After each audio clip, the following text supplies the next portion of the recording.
Vraiment la guerre ce n'est pas bon. Ninga esoki ya sali. Il faut s'en servir.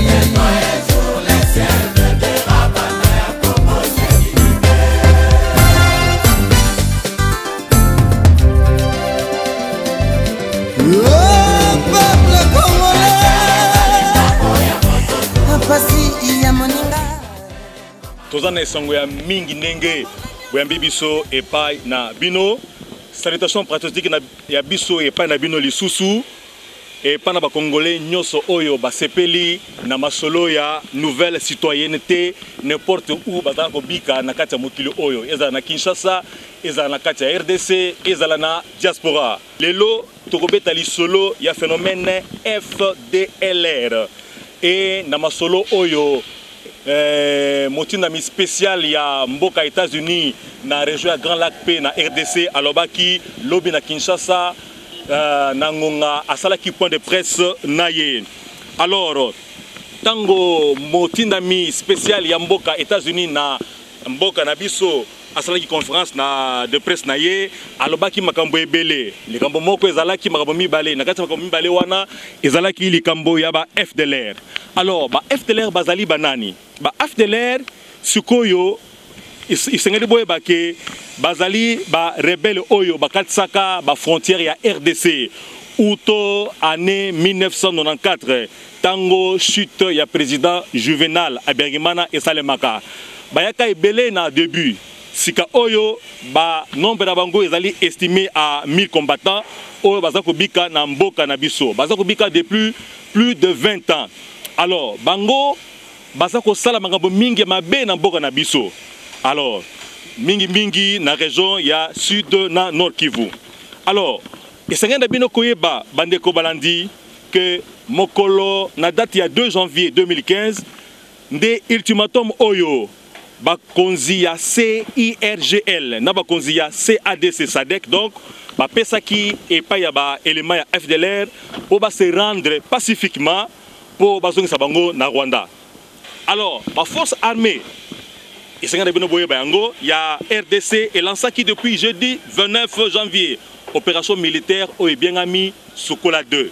Sokola 2 wana tina nango ezalaki pona ko désarmer na ndenge moko ya makasi ba rebelle rwandais ya FDLR.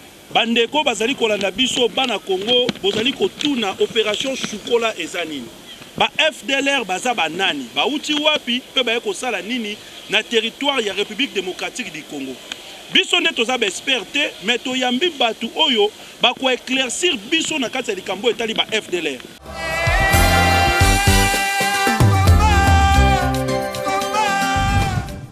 Awa toyambi ba invité na biso baza ba spécialiste na matière ya population na matière ya situation politique sécuritaire ya mboka na biso nde bozomona na gauche na ngai c'est monsieur Cyprien Weti ou azali journaliste azali pe diplômé ya Université libre de Belgique.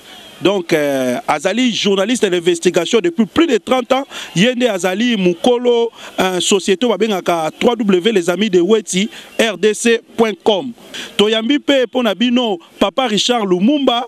Donc azo porté kombo moko eza munene azali anthropologue to mona bango mingi na République démocratique du Congo te ye azali diplômé na université à Sorbonne kuna na Paris. Donc bango mibale bazali ba membre à diaspora mais ce sont déjà expérimentés en matière de questions sur l'est de notre pays. Papa Richard mbote na yo. Mbote mon frère, mbote ma. Bandeko yambo to kota vraiment na kati ya profondeur magazine abso mokona lelo tolingi botala na nous reportage oyo sur la question ya ba FDLR ba kota ki na mboka na biso ndenge nini.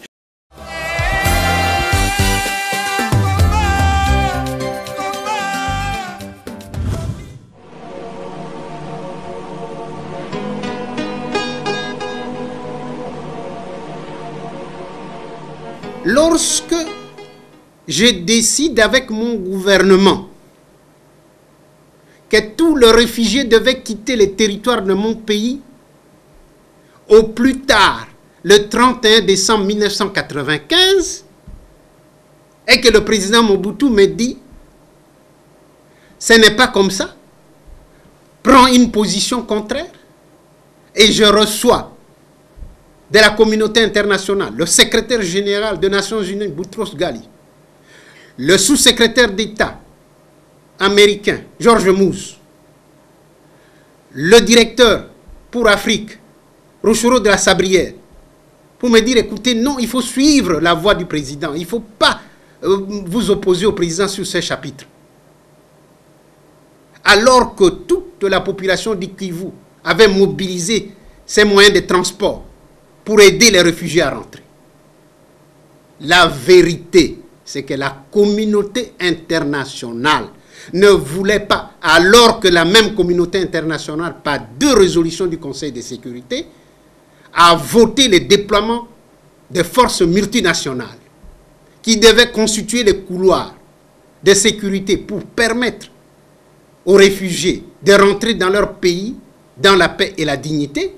Cette même communauté internationale reviendra sans que les résolutions du Conseil de sécurité aient été démenties par d'autres résolutions, qu'on ne déploierait plus parce que le Rwanda venait de bombarder les camps des réfugiés et que tous les réfugiés sont rentrés.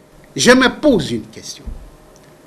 L'armée rwandaise ne dispose, ne dispose pas d'une force aérienne. Ni avion, ni pilote. Avec quoi a-t-on bombardé les camps des réfugiés? Qui a bombardé? Je sais qui a bombardé. Le moment n'est pas venu.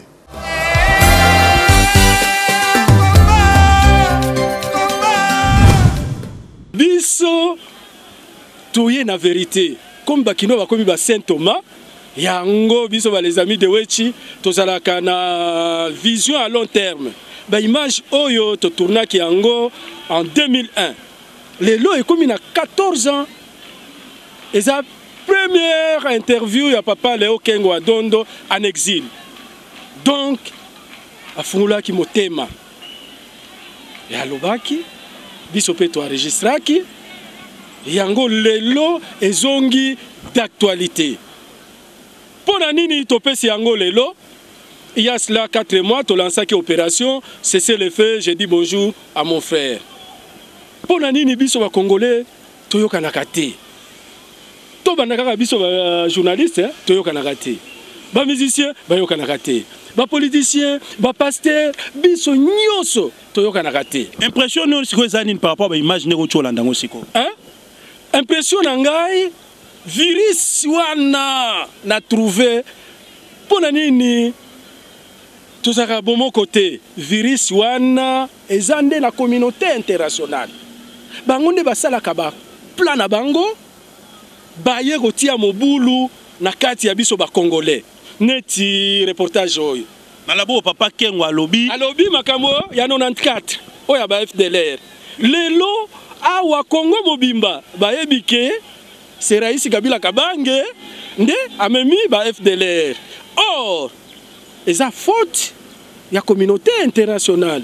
Donc à l'époque où tout nanga yango ana nde nayaki na image oyo lokola ndeko nanga ya diaspora aza na émission oyo babengi rumeur ya diaspora na téléphoné ye na lobi papa naza na document moko ya kafu ye pe atali ya lobi oui lokola émission nangai eza rumeur yo pe oye na vérité yaka to commenter élément wana donc rumeur et contre na vérité yango papa na biso Richard Lumumba pesa biso impression par rapport à image yo parce que vérité il faut dominer likolo ya rumeur ndenge kulu toti koloba eza par rapport ya mentalité na biso nde omoni communauté internationale azo continuer ko sakana na biso.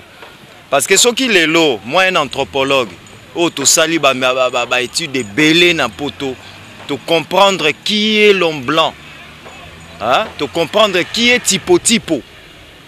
Et les loyo to zongi poto ko pesa ba imboka analyse wana, que moto aza ko boma moyinyo aza ko boma biso ezande mundele. Parce que bolandi papa Kengo alobi yango clairement. AFDLR eza makambo ebanda dans les années 94, donc 94, ninge ba français balobaka. Kabila il était encore dans les maquis avec son père. Newa Borakuna. Donc, si on les reste Kabange, aya kosala nini parce que soi-disant yé mutamema FDLR na Congo, mais on a suivi Léon Kengo Adondo qui parle de 94. Donc, pour na kobimanelo koana na rejoindre Kouloutou le lokalobi ezali par rapport ya ba comportement na biso. Mundele a comprenant que Congolais azana mémoire moko qui est trop faible. Il est facilement corruptible, mentalement, physiquement, financièrement. Donc, au moment loko bango basalaka avant baya kosala colonisation. Batinaka ba anthropologue, ba sociologue et des missionnaires. Hein? Donc baya ki kosala cette étude au biso to bandi lelo 60 ans après. Malheureusement, mais heureusement pour l'avenir. 60 ans après, les lois biso pe to komi na ba niveau wana de faire des analyses concrètes. Donc, et banda depuis Mobutu, Papa Kengo alobi yango, soki bolingi ba imboka bozongi sa vidéo na suka bokoyoka ne bandeli boyoka Papa Kengo. Il était d'accord pour chasser les FDLR, bazonge pas na bango. Mais c'est qui a refusé? La communauté internationale a cité Penaba Kombo, Bissoté, Yemoto a cité. Lorsque je décide avec mon gouvernement que tous les réfugiés devaient quitter les territoires de mon pays au plus tard le 31 décembre 1995 et que le président Mobutu me dit ce n'est pas comme ça, prend une position contraire et je reçois de la communauté internationale le secrétaire général des Nations Unies, Boutros Ghali, le sous-secrétaire d'État américain, George Moose, le directeur pour Afrique, Rochero de la Sabrière, pour me dire, écoutez, non, il faut suivre la voie du président, il ne faut pas vous opposer au président sur ces chapitres.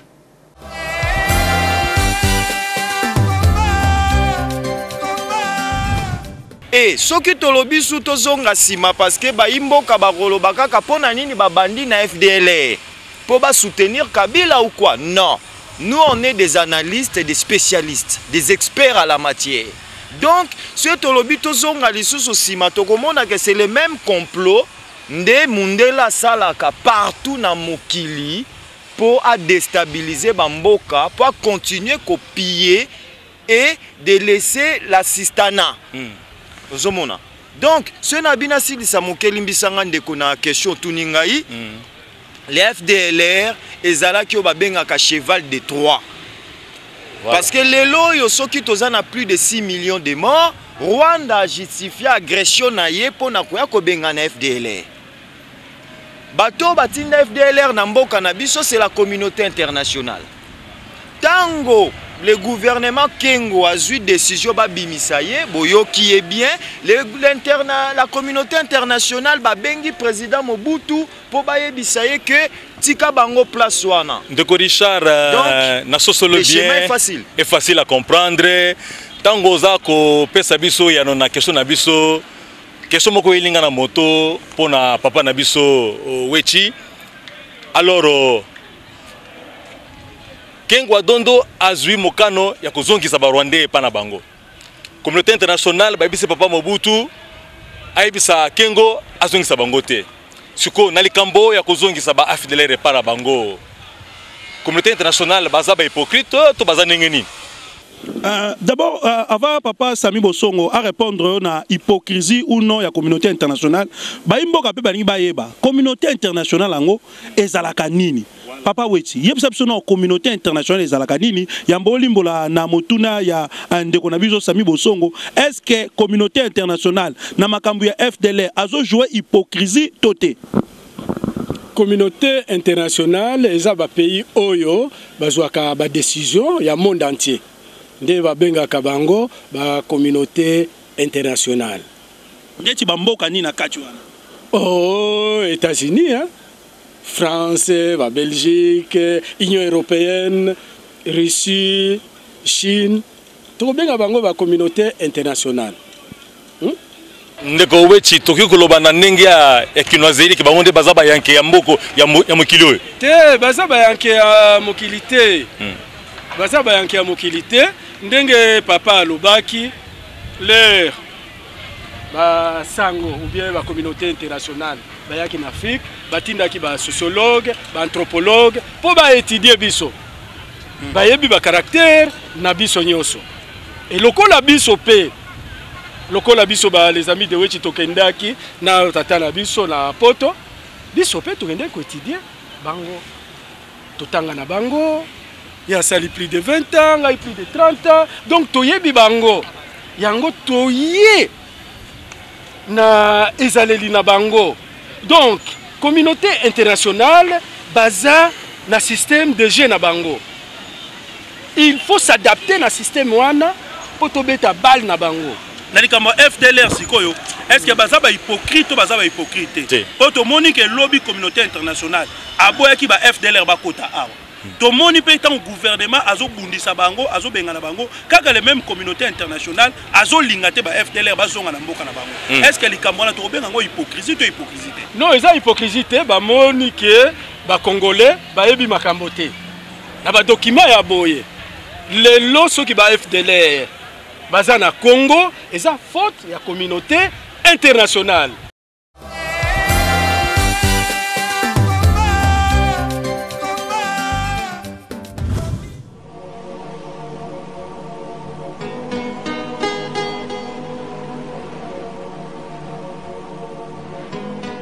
Le vrai problème se pose en ces termes-ci. Si les réfugiés étaient rentrés dans la paix et la dignité que le secrétaire général Boutros Ghali ne cessait de répéter, ils allaient récupérer leurs biens, leurs maisons et allaient exiger des élections. Et en vertu des dispositions de la Charte des Nations Unies, un homme, une voix, les Hutus allaient revenir au pouvoir. La communauté internationale, Kagame et son pouvoir ne voulaient pas cela.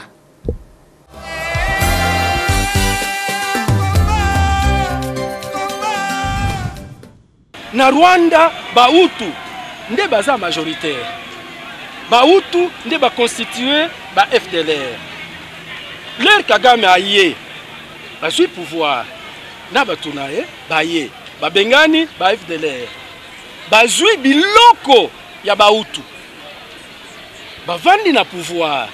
Maintenant ba FDLR, soki bazongi na ba condition ya bien, loko la biso ba imposa ki biso dialogue intercongolais. Ba Mobutu se ba kimaki. Tozaki compromis, ba Mobutu se bazongaki. Ler bazongaki, ba récupéraki biloko la bango. Na compromis wana. Ba Kagame bazalaki na rien. Ba Hutu bazalaki na bandako na bango. Soki bazongi bako récupérer biloko na bango. Soki ba récupérer biloko na bango lokola papa Léo Kengo Adondo alobi, soki ba keba élection, bango baza 8, batusi baza 2. Tout Hutu akozonga na pouvoir. Donc une personne, une voix, or les Hutus constituent 80% de la population rwandaise. Et puis balobi, il faut bazonga na dignité. Neti lelo awa. Il fallait imposer au Rwanda un dialogue inter-rwandais. Après tout, Hutu et Tutsi baza bandeko. Il faut basolola. Bazo boya. Poda nini ba imposer ki biso dialogue inter-congolais? Tondimaki yango, bango bazo imposer bango te. Soki ba imposer bango dialogue inter-rwandais, ba Hutu bakozonga, bako réclamer biloko na bango. Biloko wana de beefsteak. Non, bandako. Ah, donc biloko na bango en fait. Biloko na bango, Hutu azaki na ndako. Neti awa ba kinois. Azala bilanga azana ndako azana kinois, ozana ndako na bino soki na bandali. Bokimi. Biso ba Belgique toye tozi bandako na bino 20 ans. Bolobi bozonga. Nere bozonga to arranger. Yo osala nini? Oko récupérer ndako na yo soki récupérer ndako na yo ngai nakomi libanda puis bozui pouvoir. Voilà le problème qui est là. Il n'y a jamais eu de rébellion au Congo. Toutes ces fractions rebelles, c'est des satellites de la communauté internationale. Même les Rwandais, on peut en faire un champ de maïs à Congo. Rwanda Robunda na bisoté. Mais pourquoi à Kotakati, à Zokomati na Baba Congo, la communauté internationale? Yamonde tozolo bayangwawa. Congolais tant qu'à koyeba te munguna o yazolu kapasi na biso. Eza lokola papa nanga bandaka koloba, ato sombi motuka. Na moteur kaka ya kalawana. Ato changer ba kiti na couleur. Ba mutuka tikali kaka ndenge mutuka kozala kaka na ba maladie moko. Donc Congolais comme mona Kabila lokola yenda yana ba paso nyonso ya lelo. Mais papa Kengo ye wana lobi makambo ya 94. Kabila na zamba na papa na ene wa. Il est arrivé au pouvoir en 2001. En 2001. Sikoyo. Problème ya ye wana wapi Lumumba. Ye mutu ayesa ba ONU. Premier mutu o nyatia makolo na Congo ya biso Lumumba nda bengaka bango. Mais banani babomisa Lumumba. Ce sont des soldats néo-zélandais avec bannière ONU. Nde ba livra Lumumba et pas ba soda ya Mobutu. Néo-zélandais s'il vous plaît. Ah on a simanaya toza na place des évolués. Ndaku na eza na sima wa esika makambo na zolo belabino ele kaka. Corridor ya liboso ezalaki ba soldat ya ONU, corridor ya mibale ba soldat Mobutu. Et comment se fait-il que bakangaki ba soldat Mobutu nde bakangaki na maboko esika banda kokima? C'était des hélicoptères de l'ONU qui traquaient Lumumba. Tokene na Mali lelo. Il y a 2 jours là, population a manifesté contre l'ONU. Ouais. Parce que l'ONU ayaki azobenga ba seleka des terroristes. Ils ont bombardé Mali Mobimba parce que ba terroristes banini. Mais lelo population malienne azokamwa le même militaire français ba komi ko protéger les sous ba seleka ba komo lo ba que non baza ba victime. Donc là c'est la République centrafricaine. Centrafricaine pardon, centrafricaine. Donc pour bomona ke mundele akotika ka jamais mboka na biso yo tant que tozana na ba division na biso ya pamba. Parce qu'à comprendre mundele lelo biso to vandi na papa to tangi na e to botina bango to bali bango to boti pe bango. Tozo comprendre que mundele kende ko beta mbata awa soka ko peso litama mibale. Parce que bango ba memela biso pesa biso awa tozongisa mususu awa. Mundelo beti kaka awa amemi on a tribunal. La Congo awa c'est le plus grand contingent de l'ONU au monde. On a plus de 25 000 soldats. Mais qui ne se battent pas. Qui ne se battent pas. Nabeni bazo boma bandeko na biso tous les jours, mais nabeni kuna bazata lebele. Donc pour vous dire que communauté internationale c'est un serpent à double tête. Aya pesi ba minduki na FDLR, Nasima akei koyebisa la population boye. Donc c'est quelqu'un qui sème des troubles pour passer derrière pour ramasser la richesse.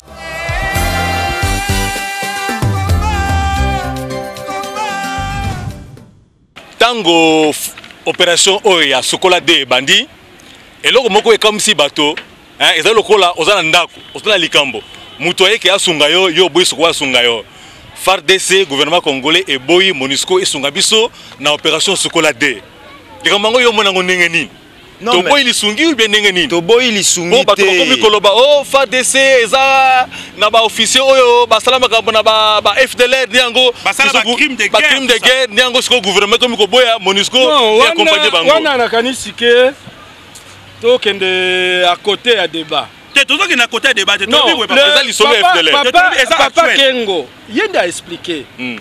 Yende a yebi ndenge nini ba FDLR ba yaki na Congo. Parce que par rapport à la situation actuelle. Actuelle, c'est quoi? Actuelle. Gouvernement congolais et boyi, MONUSCO et Sonabango. Non, MONUSCO, il faut d'abord reconnaître les responsabilités d'ailleurs. Yaye nano. Oh, responsabilité. Parce que c'est lui.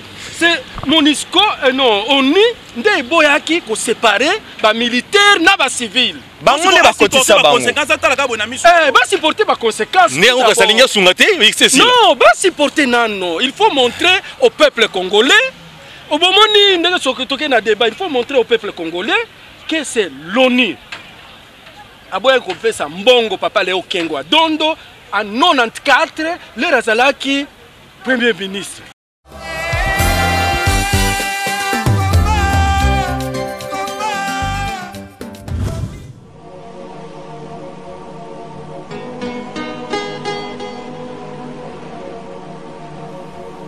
La communauté internationale a le génocide sur la conscience et devait se décharger de cette conscience, de ce génocide, d'une manière ou d'une autre.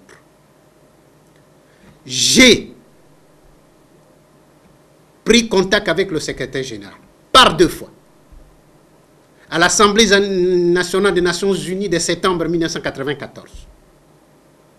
J'ai été invité par le secrétaire général pour prendre part au Conseil de sécurité en 1995.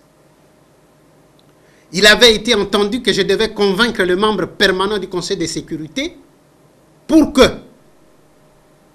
qu'il donne de l'argent de façon à permettre que le réfugié militaire et civil séparés puisse être installé loin de la frontière, conformément à la Convention de Genève et à la Convention de l'OUA. J'ai montré les sites à la Commission des Nations Unies qui a été dépêchée auprès de moi. La Commission a visité les sites. Lukandu, Irebu, Kongolo. Mais lorsque la Commission a fait son devis, le secrétaire général a trouvé que c'était trop cher, on ne peut pas le faire. On n'a jamais séparé les militaires des civils. On les a laissés sur place.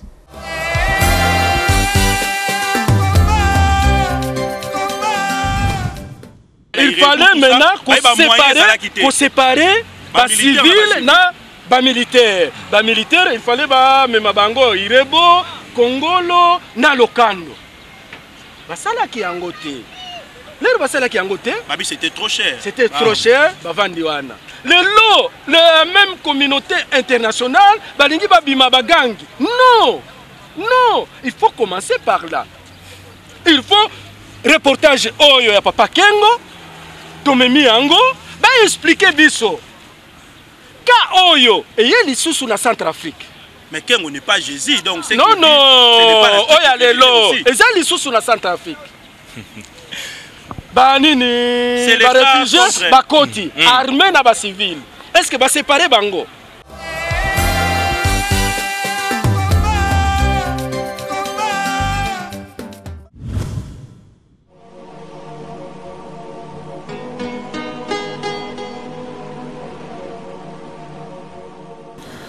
Celui qui devait s'occuper des intérêts dans les camps, c'était soit le gouvernement congolais ou alors la communauté internationale. Puisque les réfugiés qui étaient au Congo étaient sous le contrôle du Haut Commissariat aux réfugiés, le Haut Commissariat aux réfugiés devait influencer les Nations Unies et même les Américains qui contrôlent le Conseil de sécurité afin qu'il y ait une force qui puisse différencier des Interahamwe des réfugiés authentiques. Ce n'a pas été le cas. Je sais que moi-même, j'ai été au Congo où j'ai rencontré l'ancien Premier ministre Kengo pour discuter de ce dossier-là. Il était entendu que la communauté internationale puisse intervenir et séparer, n'est-ce pas? Il était question que les Interahamwe doivent quitter les camps de réfugiés. Mais le Zaïre est tombé dans la République démocratique du Congo est tombé dans le piège, croyant que la communauté internationale allait l'assister, jusqu'à ce que la communauté internationale de complicité, je dirais, avec Kagame, il dit, nous avons été incapables, vous pouvez y aller, ceci vous permettra aussi de changer le pouvoir au Congo. C'est ce qui s'est passé. On ne peut pas dire que ce qui s'est passé au Congo est de l'initiative de Kagame, tout simplement. Après tout, qui est Kagame? C'est un être humain. Et le Rwanda, un pays qui apparaît comme l'appendice du Congo ou de la Tanzanie, un pays qui, vous savez, vous connaissez les dimensions du Rwanda, c'est presque 1/10 de l'île des provinces du Congo. D'où vient cette force-là?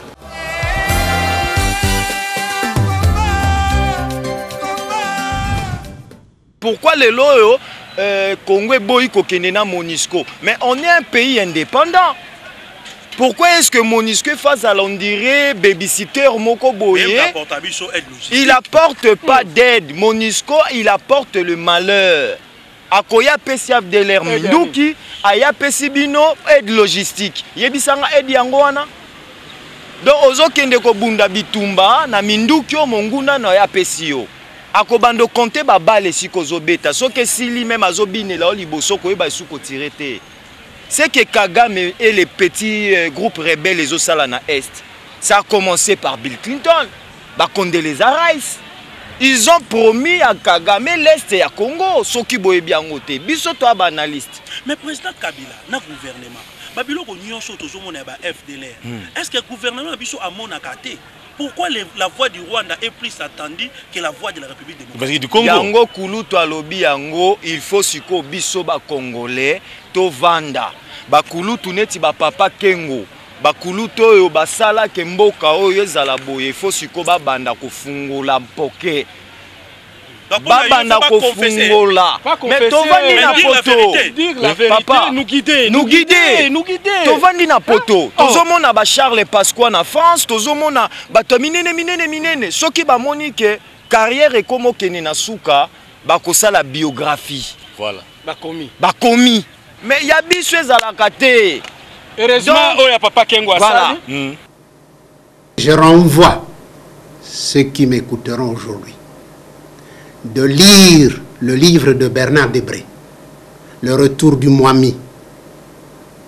Il est révélateur.